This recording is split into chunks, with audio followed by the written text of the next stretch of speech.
నమస్తే. Welcome to our channel. నేను మీ ప్రియాంకారావు. రీసెంట్‌గా ఏపీకి సంబంధించి మనం మాట్లాడుకుంటే మాజీ ఐఏఎస్‌లు, ఐపీఎస్‌లు కొంతమంది హైదరాబాద్‌లో మీటింగ్ పెట్టాలనుకున్నారు. ఆ విషయం బయటకు లీక్ అయిపోయింది. విజయవాడలో పెట్టారు. అక్కడ ఏం జరిగింది, ఏం మాట్లాడుకున్నారు అనేది కూడా లీక్ అయిపోయింది. సరే ఇంతటితోనైనా కామ్‌గా ఉంటారా, బాబు గారు వార్నింగ్ ఇచ్చారు కదా అని చెప్పేసి అనుకుంటే లేదు. మళ్ళీ వీళ్ళు సర్వే స్టార్ట్ చేశారు. సర్వే చేశారు. ఆ రిపోర్ట్ తీసుకెళ్ళి జగన్మోహన్ రెడ్డి గారికి కూడా ఇచ్చారు. అంటే ఈ మాజీ ఐఏఎస్, ఐపీఎస్‌లు అసలు ఏం చేయాలనుకుంటున్నారు? రాష్ట్రానికి సంబంధించి ఎలాంటి కుట్రలు పన్నాలనుకుంటున్నారు? అంటే కొంతమంది గురించే మనం మాట్లాడుకుంటున్నాం. ఎవరైతే ఇందులో భాగమై ఉన్నారో వాళ్ళ గురించే. మిగిలిన వాళ్ళ గురించి కాదు. అసలు ఏం చేయాలనుకుంటున్నారు? సరే ఇదిలా ఉంటే అంత ఇష్యూ గూడాను కేవలం అమరావతి, మావిగన్ మీదే తిరుగుతుంది. మరి అమరావతి, మావిగన్ అంటే మన జగన్మోహన్ రెడ్డి గారు కూడా అన్నారు. మావిగన్ అంటే నాకు ఓటేయండి, అమరావతి అంటే చంద్రబాబు నాయుడు గారికి ఓటేయండి. నెక్స్ట్ ఎలక్షన్స్‌లో ఇదే స్లోగన్‌తో మేము వెళ్తున్నాము. అమరావతి వర్సెస్ మావిగన్ అని చెప్పేసి ఆయన చెప్పారు. ఇటు చూస్తే ఎవరో ఒక గుర్తు తెలియని వ్యక్తి వైసీపీకి చెందిన ఒకరికి జోగి రమేష్‌కి ఫోన్ చేసి మావిగన్ ఎళ్ళాలంటే ఏ బస్సు ఎక్కాలి చెప్తారా కాస్తంత అని చెప్పేసి అడగడం. ఇది కాస్త సెటైరికల్‌గా ఉంది. అంటే మావిగన్ మీద ఇంకా స్పష్టత లేదు అని చెప్పేసి అర్థమవుతుంది. మరి అసలు రాష్ట్రంలో ఏం జరుగుతుంది మావిగన్ చుట్టూ?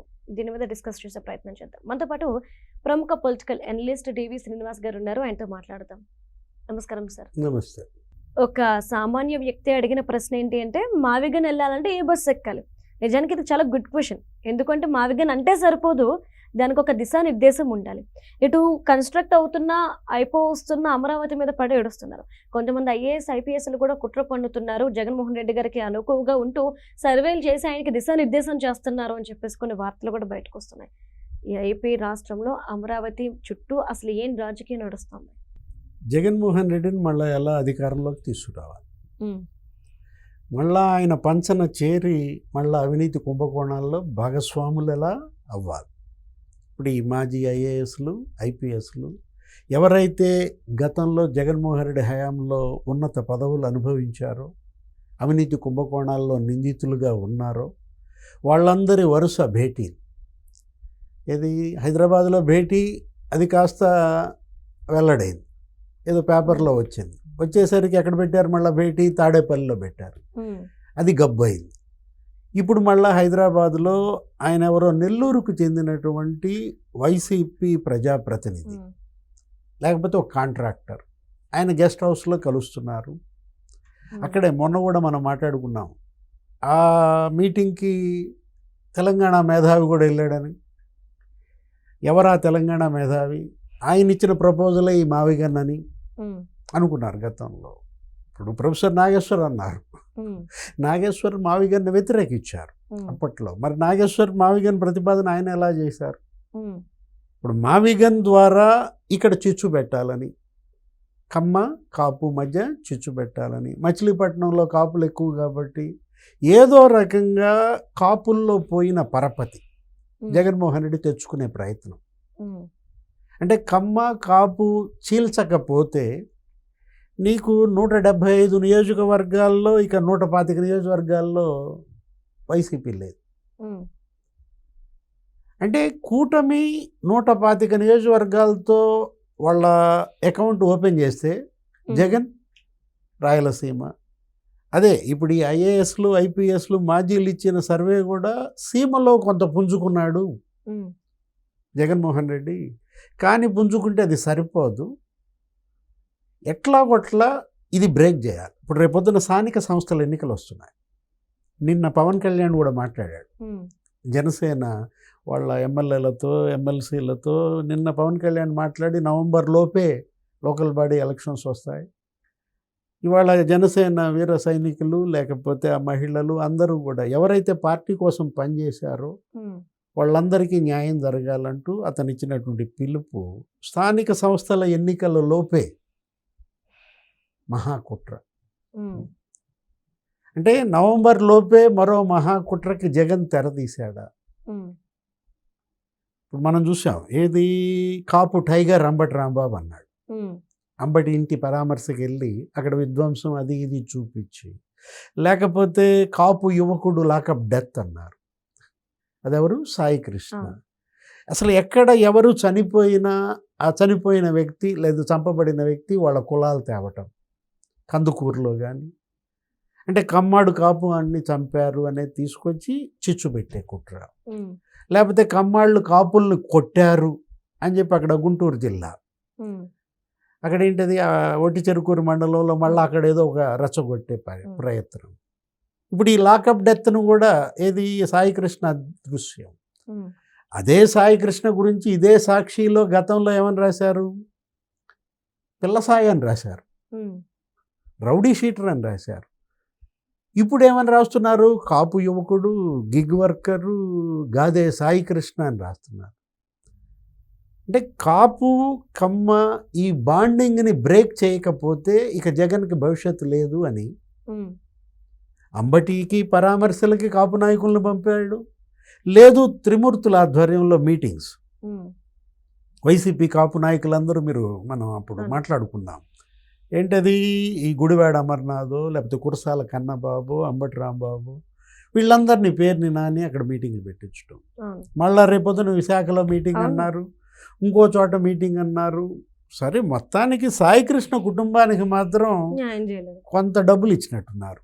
అది అంబటి రాంబాబు పాపం తను డబ్బులు ఇచ్చాడంట కదా. ఏదో వీళ్ళే అంబటి రాంబాబు ఎందుకు ఇస్తాడులే కానీ మొత్తం అంతా తలా కొంత విరాళాలు వేసుకుని ఒక 20 లక్షలు ఏమో ఆ తల్లికి ఇచ్చారన్నారు. అవును, ఫస్ట్ టైం జగన్ చరిత్రలో వైఎస్ఆర్ కాంగ్రెస్ పార్టీ హిస్టరీలో ఒక బాధిత కుటుంబానికి కొంతమేర నగదు ఇచ్చారా అంటే ఇస్తానన్న వ్యక్తి ఇవ్వలేదు సార్ పాపం, కింద వాళ్ళందరూ వేసుకొని ఇచ్చిన డబ్బులు చందా డబ్బులు అయ్యి. అంటే మొత్తానికి ఏదో రకంగా అంటే ఇప్పుడు ఏంటి, ఈ కాపులందరితో మీటింగులు పెట్టడం ద్వారా పవన్కి కాపులను దూరం చేయాలి. పవన్ నెటు కూటమికి దూరం చేయలేం, ఇక అది తెలిసిపోయింది. పవన్ కళ్యాణ్ ఏంటి, మరో 15 ఏళ్ళు ఈ కూటమి ఉంటుంది, ఉమ్, ఇంకో 10 ఏళ్ళు ఈయనే ముఖ్యమంత్రి, చంద్రబాబు ముఖ్యమంత్రిగా ఉంటేనే ఆయన బ్రాండ్ ఇమేజ్తో పెట్టుబడులు వస్తాయి, పరిశ్రమలు వస్తాయి, ఉమ్, కేంద్రం నుంచి నిధులు తేగలడు. కాబట్టి 10 ఏళ్ళు చంద్రబాబే సీఎం అన్నాడు కాబట్టి పవన్నిగా ఆ కూటమి నుంచి వేరు చేయలేం. ఉమ్, కాపుల్ని పవన్కి ఎలా దూరం చేయాలి. ఇప్పుడు ఇది లోకల్ బాడీ ఎలక్షన్లో మేము జరగబోతాం. ఉమ్, ఈ 3 నెలల్లో ఆగస్టులో లేకపోతే సెప్టెంబర్, అక్టోబర్ గడ్డుకాలం.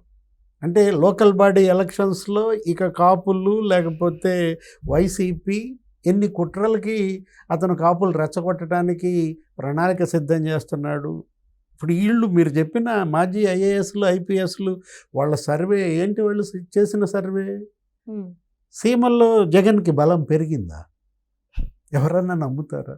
అంటే రాయలసీమలో ఈ 24 నెలల్లో 12 లక్షల కోట్ల పెట్టుబడుల్లో 5 లక్షల కోట్ల పెట్టుబడులు వచ్చాయంట, అదే గ్రౌండ్ అయ్యాయి. రాజ్నాథ్ సింగ్ వచ్చి 1,00,000 కోట్లతో అక్కడ ఫైటర్ జెట్ యుద్ధ విమానాల అసెంబ్లింగ్ యూనిట్ పెట్టాడు, ఉమ్, శంకుస్థాపన చేశారు. ఒక 12 డ్రోన్ కంపెనీలకు శంకుస్థాపన చేశారు. జగన్కి మైలేజా? జగన్మోహన్ రెడ్డి సీమలో పుంజుకున్నాడని వీళ్ళు సర్వే ఇస్తే ఎలా, ఎక్కడ? రాయలసీమలో ఆయన ఎలా పుంజుకున్నాడు, ఎక్కడ పుంజుకున్నాడు, ఏం దొరికింది వాళ్ళకి? అంటే వాళ్ళు తీసుకున్న ప్రోగ్రామ్ ఏంటి, రాయలసీమ లిఫ్ట్ ఇరిగేషన్ అని ఒకటి తీసుకున్నారు. అదే దాని మీద ఏదో రౌండ్ టేబుల్ కాన్ఫరెన్స్లు పెట్టారు. ఉమ్, అవేనా ప్రజల్లోకి వెళ్ళియా? అది మిస్ఫైర్ అయ్యాయి. ఏంటి అసలు రాయలసీమ లిఫ్ట్ ఇరిగేషన్ ఆపిందే జగను, ఆపమన్నదే మేము అని హరీష్ రావు, కేసీఆర్ చెప్పారు. వీళ్ళు చెప్పి జగన్ గాలి తీస్తే సీమలో ఆయనకి ఎక్కడ పెరుగుద్ది? అంటే తిరుపతిలో నెయ్యి కల్తీ వల్ల పెరుగుద్దా? భూమన కరుణాకర్ రెడ్డి కుట్రల వల్ల పెరుగుద్దా? చెవిరెడ్డి భాస్కర్ రెడ్డి, మిథున్ రెడ్డి వీళ్ళందరి అరెస్టుల వల్ల సానుభూతి ఏమైనా వెల్లువెత్తుద్దా? ఉమ్, రాయలసీమలో వైసీపీ పుంజుకుంది అన్న వీళ్ళ సర్వేనే బోగస్. అక్కడ పెద్దిరెడ్డి రామచంద్రారెడ్డి ఉమ్, ఆయన ఏంటి అసలు ల్యాండ్ స్కామ్స్, ల్యాండ్ మాఫియా, 1000 ఎకరాలు భూములు కబ్జా చేస్తే జగన్ కోట్లేస్తారా? సజ్జల రామకృష్ణారెడ్డి ఇప్పుడు 145 ఎకరాలు ఆయన కబ్జా అని, సజ్జల ఎస్టేట్ అనో ఏదన్నారు, ఓట్లేస్తారా? ఎట్లా సీమలో పుంజుకుంది అంటున్నా. ఇదో తప్పుడు సర్వే. అవును, అంటే జగన్మోహన్ రెడ్డి కూడా తప్పుడు సర్వేలకు నమ్ముకుంటే బోల్తా పడతాడు. అంతే. ఇప్పటికైనా జగన్మోహన్ రెడ్డి జనంలో ఉండాలి. కొద్దో గొప్ప పార్టీ నిలబడాలంటే అతను ఎక్కడున్నాడు? అరే నిన్న తండ్రి ఘాట్ దగ్గరకు వచ్చి నివాళులు అర్పించడానికి 20 నిమిషాలమ్మా. 7:55కి వచ్చాడంట, అదే. హెలికాప్టర్లో ల్యాండ్ అయ్యాడంట. 8:20కి మళ్ళీ తిరుగు ప్రయాణం. యలహంక.